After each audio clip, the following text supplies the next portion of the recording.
Incognito. Incognito the Prophet back in action.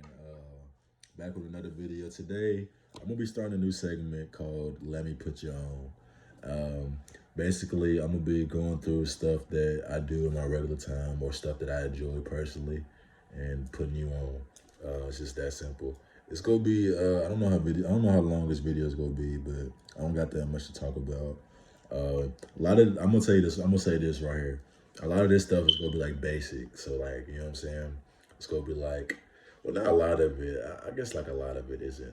I got One Piece as the first one, so I know a lot of y'all know about One Piece, but it's just basically like stuff I'm into, um,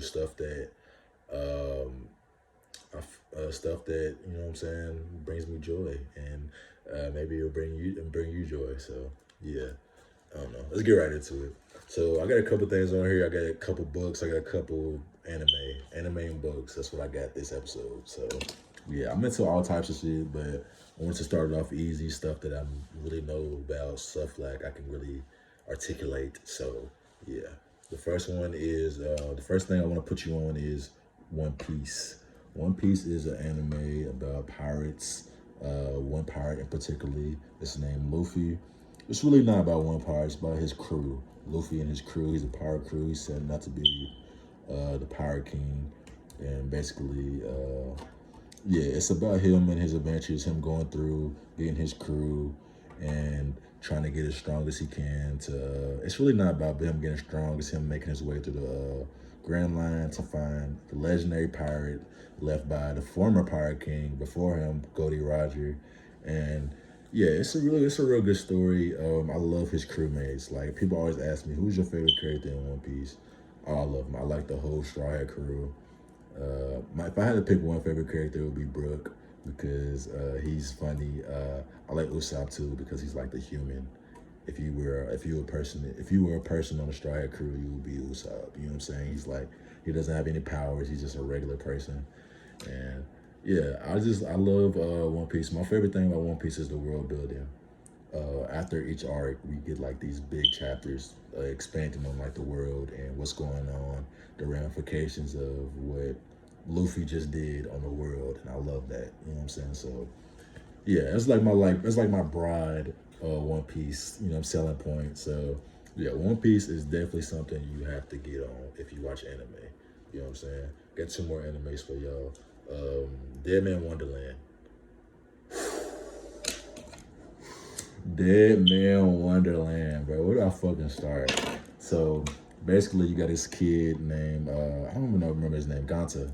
You got this kid named Ganta, and his life is good. He has a good life. He's in school. He has friends. You know what I'm saying? He has a crush on one of his friends, and yeah, basically we pick up on him. We pick up with him one day. Him in class, and this guy kind of floats out his window. Let's say like his class is like on the fifth floor or some shit, like the 10th floor. He's like really high up. So we see this guy kind of floating out the window, and Ganta looks over, and he just kind of blows out the whole window. I mean, he just blows out like the whole classroom, killing everybody in the classroom but Ganta. So Ganta gets framed for this.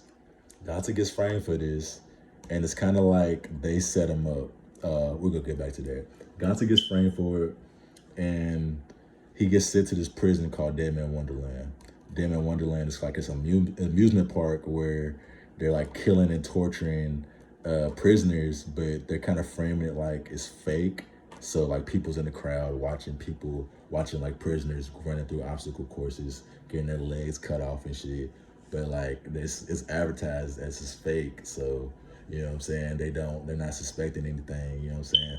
It's good. It's real good. I can't really go that much deep, but with people that run Dead Man Wonderland, the prison kind of set Asta up, and you know what I'm saying. We're looking at him and wanted him there. So yeah, I can't. I gotta keep it vague. You know what I'm saying. I don't want to spoil the show, but it's really good.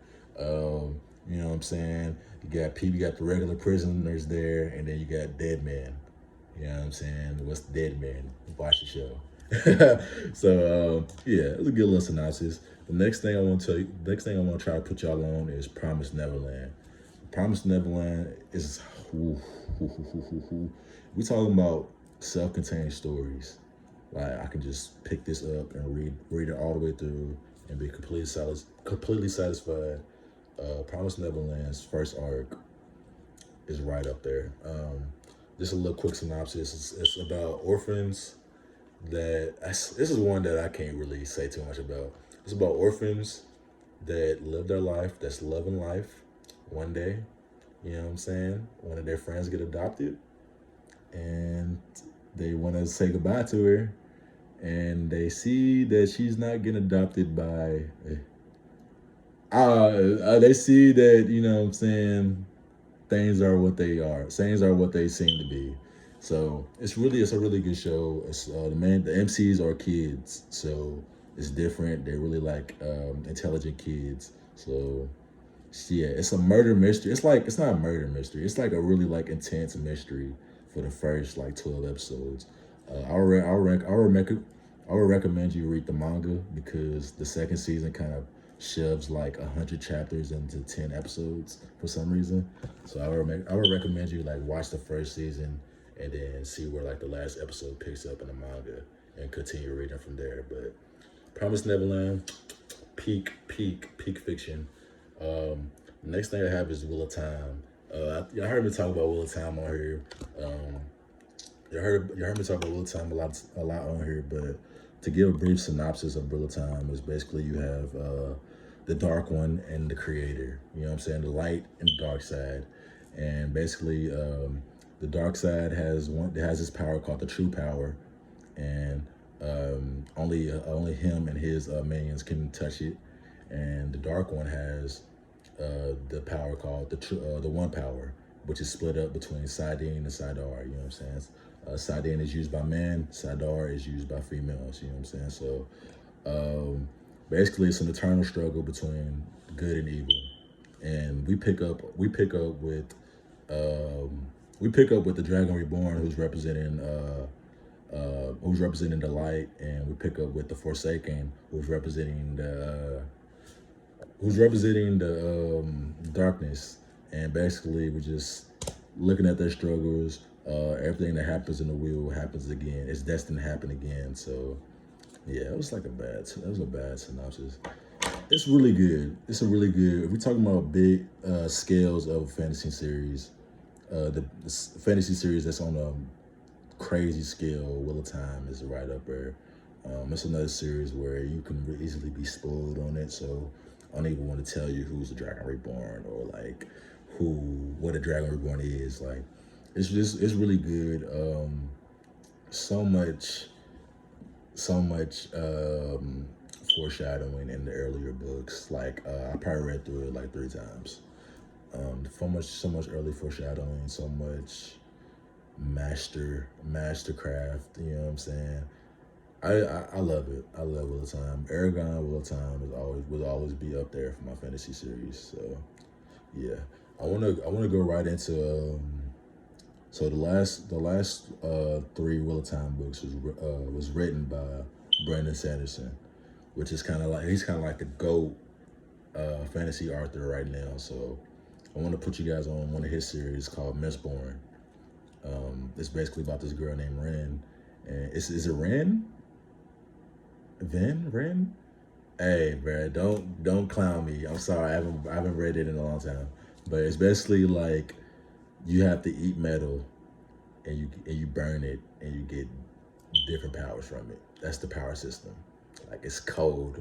It's so good. You eat metal, and you burn it, and that gives you different powers. You know what I'm saying? Certain people can use certain metals. Certain people can use all metals. So it's really dope. I don't want to get too deep into it, but it's like Evil King, uprising against Evil King type of story. It's really good. It's a trilogy. It's, oh my God. How many times can I say it's good? But it's like, it's up there. I haven't read the second trilogy. I know it's like 3 books, and then he released another 3 books, but I haven't read that one. But yeah, Mistborn, amazing. Yeah, I'm getting to the point where I feel like I'm ranting, so I'm gonna go ahead and wrap up this video. But that was Let Me Put You On, first edition. You know what I'm saying? This was a little scuffed. It's okay. The first videos usually are. And also, I'm gonna have better recommendations in the next one, so look out for that. But yeah, incognito, don't have an intro. Y'all know how it's go. You know what I'm saying?